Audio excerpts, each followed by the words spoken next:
Death of Oscar Wilde. He expires at an obscure hotel in the Latin Quarter of Paris. He is said to have died from meningitis, but there is a rumor that he committed suicide. Special cable to the New York Times. Paris, November 30.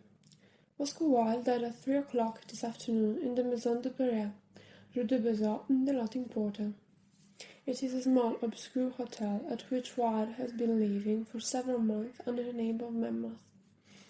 According to the accounts obtainable, Wilde was operated upon 6 weeks ago for meningitis caused by an abscess in the ear, which the doctors were unable to locate. He is said to have been unconscious for 2 days, and before that time to have been received into the Roman Catholic Church.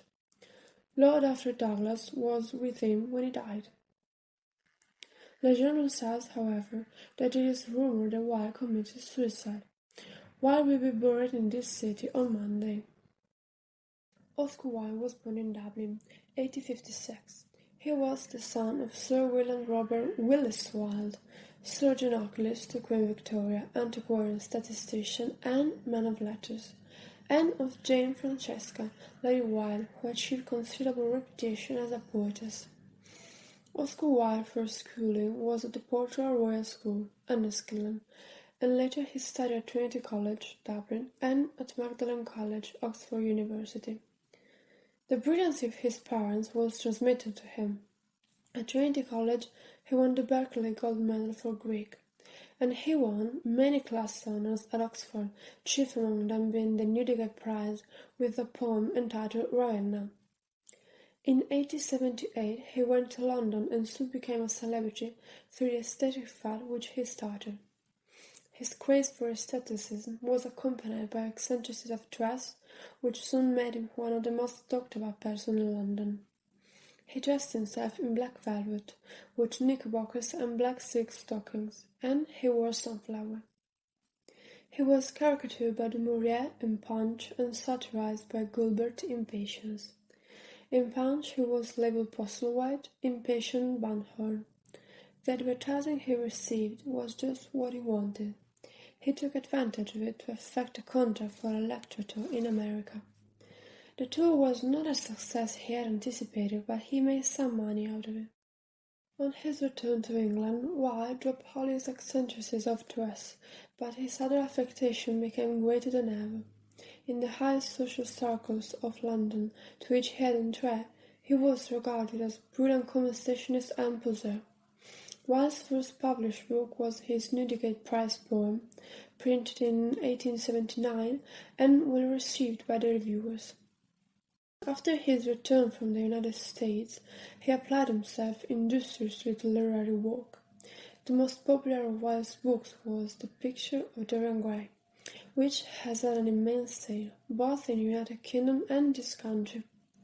It appeared first in Lippincott's magazine in 1895 and was afterward issued in book form, with considerable editions by Warlock and Company.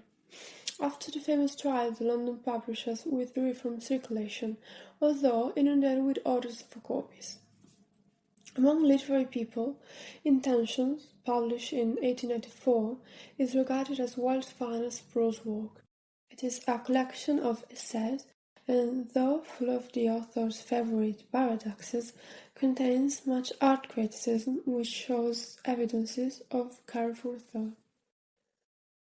Some of the essays, notably The Cave Lying and The Critic as Artist, had previously appeared in English reviews and had attracted a good deal of attention. Wilde's poems were first published in 1881, and a new edition was issued at the Baudelaire Head about 10 years later. Both editions were exhausted a very short time after publication. Many isolated stanzas and lines have been quoted to show that, had he possessed the necessary perseverance and steadfastness of character, Wilde could have been one of the greatest poets of the 19th century. Many persons have also noticed the remarkable forecast of his own life, which the author wrote in the dedication to this volume of verse, and the passionate regret there expressed that he had not used his gift to better purpose. Among Wilde's other published works, exclusive of his plays, are The House of Pomegranates scholarly poems in prose, with illustration by Arthur Ricketts and C. H. Shannon, Salome, written in French, illustrated by Aubrey Benchley, The Happy Prince volume of fairy tales, and Lord Arthur's Savile Crime, a collection of short stories. After Wilde's release from prison, a poem was published anonymously entitled A Ballad for Read in Jail. It created a great deal of interest and favorable criticism, and is now known to have been written by Wilde. Wilde was spoken of as an inspiring dramatist long before any piece signed by his name was acted.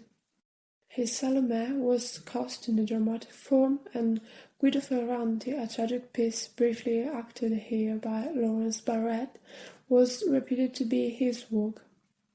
There was a certain lyrical quality in some of its passages, which credited this report.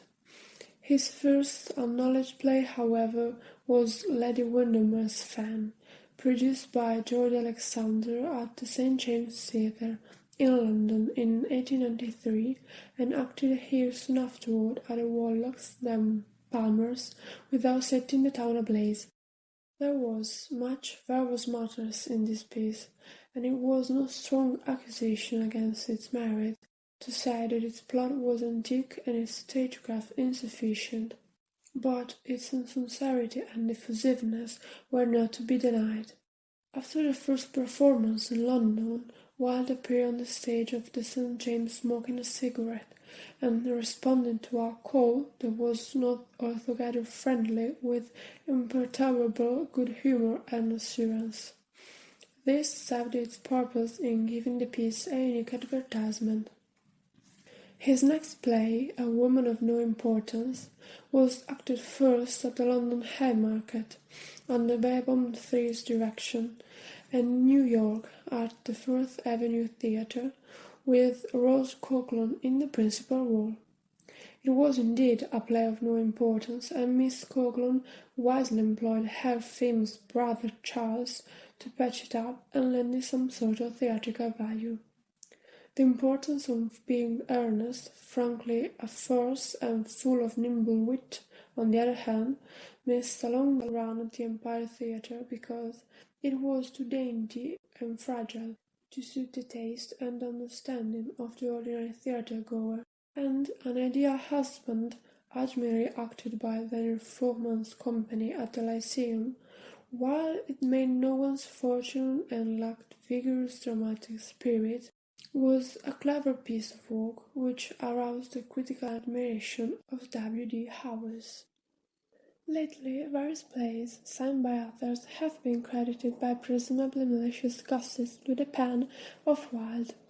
Among these have been the case of Rebellious Susan by Henry Arthur Jones, the same author's The Liars, and Mr. and Mrs. Daventry by Frank Harris, lately produced in London by Mrs. Patrick Campbell.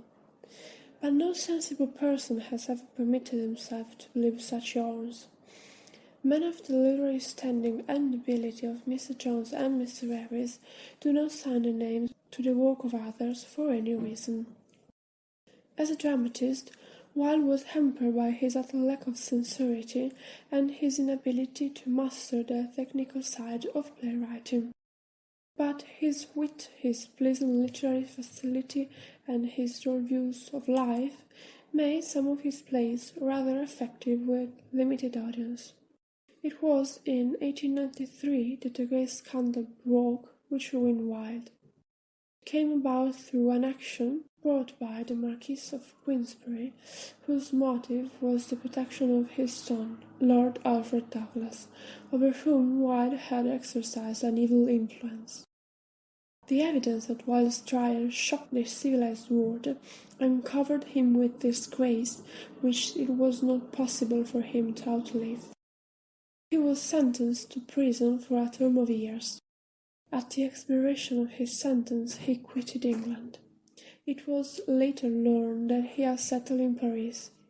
From a pet of society, he had become the most despised of social outcasts. Recent reports from Paris were to the effect that he was living in abject poverty.